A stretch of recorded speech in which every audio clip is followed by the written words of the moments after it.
السلام عليكم، مرحبا بكم في قناتي وقناتكم إلياس. نتمنى تكونوا بخير وعلى خير.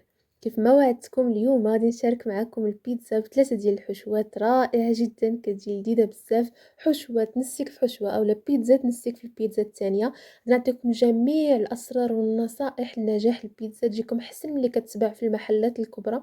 والله البنات الا المذاق ديالها كتجي واعره احسن من اللي تباع على برا بشهاده الناس اللي كياكلوها عندي. وحتى العجين السحريه اللي ناجحة 100% البنات، غير جربوها على ضمانتي. تابعوا معايا الفيديو من الأول حتى الأخير، ونشاركها معكم بطريقة جد سهلة ومبسطة بدون تعقيدات. نبداو على بركة الله. المقادير: عندي 4 ديال الكيسان ديال الدقيق الأبيض، كاس ديال السميدة، 4 كاس ديال الزيت العادية أو زيت الزيتون، عندي الملح على حسب الخليط، معلقة ديال الخمارة، خميرة ديال الخبز، 2 معالق ديال الحليب غبرة، شوية ديال الزعتر. وغادي نجمعوا العجين بالماء دافي ضروري. اول حاجه خديت 4 ديال الكيسان ديال الدقيق درتهم في اناء، نضيف عليهم معلقه ديال السكر سنيده، شويه ديال الملح، 2 معالق ديال الحليب غبره حليب نيدو، معلقه ديال الخميره ديال العجين سواء هذه المعجونه او حبيبات اللي كان عندكم، ومعلقه كبيره ديال الزعتر. غادي نحكها من الفوق بحال هكذا.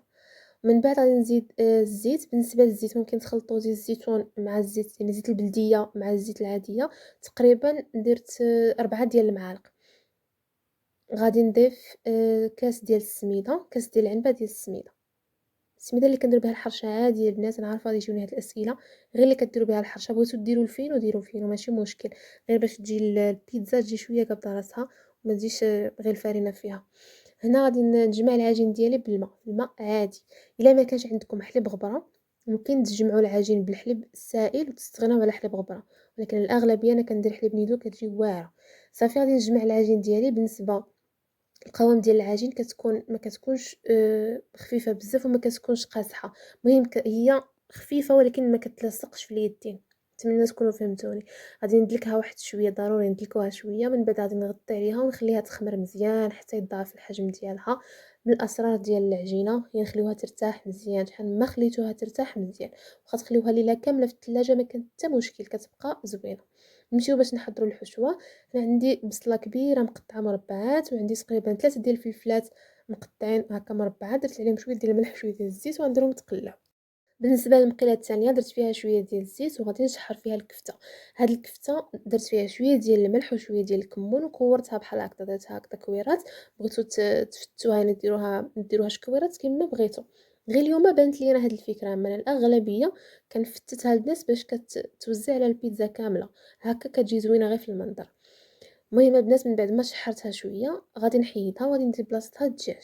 هنا عندي صدر ديال الدجاج اللي مقطع مربعات، ما فيه حتى شي حاجه. غادي نديرو في نفس المقيله باش يشرب ليه حتى داك ليدام ديال الكفته. ماشي مشكل، بغيتو تبدلوا المقله بدلوا. غادي نضيف عليه شويه ديال الملح وشويه ديال الحبه كحله. النار اللي هي مجهده، غير يتشحر الدجاج، يتشحر ما نخليوش يطلق الماء باش ما يقساحش، غير يتشحر باش يجي بنين. ومن بعد غادي نحيدو. من بعد ما تشحر لي الدجاج في الساعه كيطيب كنشحرو، غادي نحيدو، غادي ندير بلاصتو الفطر في نفس المقله البنات. نفس الزويته اللي بقات لي غادي ندير الفطر. هنا عندي علبه ديال الفطر طبعا اللي استقطتها بداك الماء وغسلتها. من بعد ما تقلى لي الفطر زدت عليه نص علبه ديال الكريمه. هذه درت بها 2 مرات، درت بها واحد المره واللي بقات لي البنات درتها انا في المجمد، راها ما خسرت. شوفوا درتها في المجمد شحال وهي وليت استعملتها اليوم. صافي درت نص ديالها. من بعد زدت عليها معلقه ديال مايزينا معلقه ديال المايزينا، خلطتها بشويه ديال الماء في الكاس وزدتها عليها. غادي نخلط مزيان. من بعد راني زدت يمكن شويه ديال الحبه كحله ما بانتش في الفيديو. صافي نخلي الخليط على جنب. بالنسبه للفلفل والبصله زدت عليه شويه ديال الحبه كحله وخليه يتقلى يتشحر مزيان. وصافي عندي الحشوه ديالنا تقريبا كلشي الحشوه واجده. غادي نمشيو للعجين. بالنسبه للعجينه انا خليتها خمرت غير ساعه، ما كانش عندي الوقت وما عجنتهاش بكري. فانتوما من الاحسن البنات عجنوها بكري وخليوها تخمر على خاطرها. شحال ما بقات كتجيكم البيتزا واعره وكيجيو فيها دوك الفقاعات لداخل. فمن بعد غادي نحاول انني نقسم العجين ديالي، غادي نقسمها ل4 ديال البيتزات يكونوا متوسطين.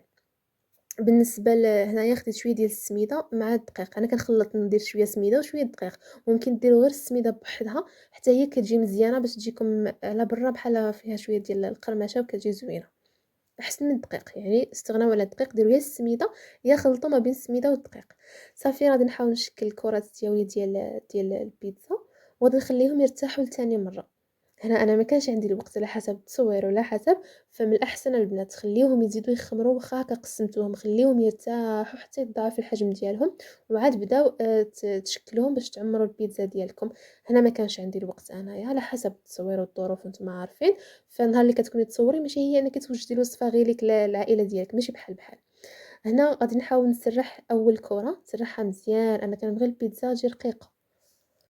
هادشي علاش كندير البيتزا رقيقة، فيها تقريبا سنتيم كيف ما واضح لكم في الفيديو. هنا غادي ناخد هاد اللوحة اللي معروفة كاملين عندكم انا عارفة ديال الخبز اللي كنلوحو بها الخبز، غادي ندير البيتزا ديالي فوق منها، وغادي نحاول نتكا شوية بالشوكة، ندير فيها هكا تقيبات غير شوية غير في الوسط الجناب بلا ما نقيسوهم، ومن بعد غندير لاصوص. بالنسبة للاصوص ما شاركتهاش معكم لان خديت لاصوص جاهزة صوريس معروفة، درتها في كاسرونة وزدت عليها شوية ديال الزعتر، 2 معالق ديال زيت الزيتون، شويه ديال الحبه كحله وشويه ديال البابريكا، ودرتها على النار حتى شربت وعقدت ولات عاقده كيف ما راها باينه في الفيديو، ولات عاقده حيت في الاول كتكون خفيفه وصافي واستعملتها. بغيتو تحضروها في الدار حضروها، غير المطيشه غاليه هاد الايام فاللهم نشريو هذه جاهزه كيكون احسن. غادي ندير لاصوص مزيان، نغطي البيتزا كامله بلاصوص، ومن بعد نضيف لها شويه ديال الفرماج. انا عندي فرماج موتزاريلا، استعملوا اي فرماج عندكم، ولكن البيتزا باش تجيكم زوينه ديروا موتزاريلا لان موتزاريلا فيها شويه ديال المذاق. خلطوها مع نوع واحد اخر يكون يعجبكم باش تعطيكم مذاق زوين، ولا خلطوها مع فرماج احمر، واخا فرماج احمر ما فيش صراحه شي مذاق وما كيعطيش حتى عليكم. من بعد غادي نضيف الفلفل ولا البصله اللي شحرنا. اول بيتزا غادي نديروها بالطون، هنا عندي علبه ديال الطون، غادي نحاول نستف هكا الطون من الفوق، درت غير علبه واحده. من بعد غادي نضيف الزيتون، عندي هنا كميه ديال الزيتون خضر وزيتون اسود، ديروا نتوما الاضافات اللي بغيتو، شي حاجه ما كتعجبكمش تستغناو عليها. من بعد غادي نضيف الفرماج، كميه معقوله ديال الفرماج من الفوق لان البيتزا هي الفرماج كيعطيها البنه زوينه الفرماج. ولا كانت العجينه ناجحه معكم لاصوص بنينه فتحصلوا على بيتزا رائعه جدا. من بعد غادي نحاول نحركها شويه باش نعرف انها ما لاصقاش ليا في اللوحه، ضروري الا كانت لصقات حاولوا ديروا شويه السميده من تحت باش ما تلصقش ليكم، الا لصقت راه غادي تضيع لكم البيتزا ديالكم. من بعد غادي ندير شويه ديال الزعتر من الفوق، واحد الرشه هكا ديال الزعتر، وندخلها للفران. الطريقه ديال الكبسه هي مهمه للناس بزاف، كندخل الفران ديجا يكون مشعول قبل يعني سخون مزيان، كنديرها مباشره على اللاطه مباشره كيف ما وريتكم في الفيديو، كنديرها حتى شي حاجه. هذه تاني بيتزا فهذه سرحت لها الكارت في غيزي، سرحوه من الاحسن باش تضمنوا ان البيتزا ديالكم ما تضيعش ويبقى الشكل ديالها هكاك مدور. من بعد خديت لاصوص اللي درناها على الفطر ديال الكريمه، الا ما بغيتوش ديروا الكريمه ممكن ديروا كاس ديال الحليب، يعني بحال ديروا لاصوص بيشاميل حتى هي كتجي زوينه. غادي نسرح مزيان لاصوص البيضاء طبعا، ومن بعد نضيف عليها الدجاج اللي شحرناه في شويه ديال الملح وشويه ديال الحبه كحله، ومن بعد غنضيف الفرماج. هذه هي البيتزا اللي غادي نديروها بلا صوص البيضاء. بغيتو تضيفوا الزيتون شي حاجه ضيفوا اللي بغيتو، انا كتعجبني بحال هكا فيها الفطر والدجاج، روعه الناس كتجي واعره هاد البيتزا.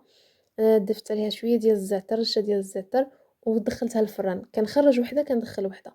اين فوا انا كنصاوب هذه ما نجي نساليها نلقاها طابت، لان المده ديال الطياب ديال البيتزا ما كتعداش 8 ديال الدقائق، انا نورمالمون كتاخذ لي 10 دقائق، ولكن هنا كان الفران عندي سخون بزاف، فتقريبا 8 دقائق صافي لقيتها تحمرت. لا لاحظتوا غادي تشوفوهم بحال تحمروا في الجناب لان النار كانت عندي مجهده، فهي الفران فاش كيكون مجهد البيتزا كتجي واعره الصراحه، كتجي واعره البنات بحال اللي كتباع برا في المحلات. صافي غادي نزيد هذه الثالثه، هذه هي البيتزا ديالنا الثالثه، حتى هي غير الاختلاف البنات، هذه ما سرحتهاش بالدلاك نهائيا، غير بصباعكم بحال هكذا، هي باش تجي البيتزا زوينه في الجناب، تكون هكا شويه غليظه شويه عاليه كيف ما واضحه البنات، باش الا بغيتو هكا تجي غليظه ديروا هاد الطريقه اللي وريت لكم. من بعد درت لها لاصوص شويه ديال الفرماج، ضروري نديرو شويه ديال الفرماج فوق من لاصوص، عاد نديرو الحشوه باش نحصلوا على هذيك التعليكه. والحشوه ديروا اللي بغيتو، انا حتى هذه غادي ندير فيها شويه ديال الفلفل، شويه ديال البصله اللي شحرنا في الاول، شويه ديال الزيتون، وغادي نديرها بالكفته، الكفته اللي كورناها وشحرناها حتى هي. غادي ندير كميه ديال الكفته، انا نبغي البيتزا تجي عامره فممكن نديرو غير على قدكم وصافي. انا حاولت ندير لكم خيارات، بغيتو تسرحوهم بالدلاك سرحوا البيتزا، بغيتو غير بيديكم باش تجيكم غليظه بالجناب ديروا بحال هكا. وغادي نوريكم واحده اخرى، طريقه واحده اخرى الا بغيتو تجيكم غليظه يعني عاليه في الجناب وتجي باينه بحال ديال المحلات، حتى هي مزيان على حسب الاختيار ديالكم. هنا غادي نضيف شويه ديال زيت الزيتون وندخلها الفران.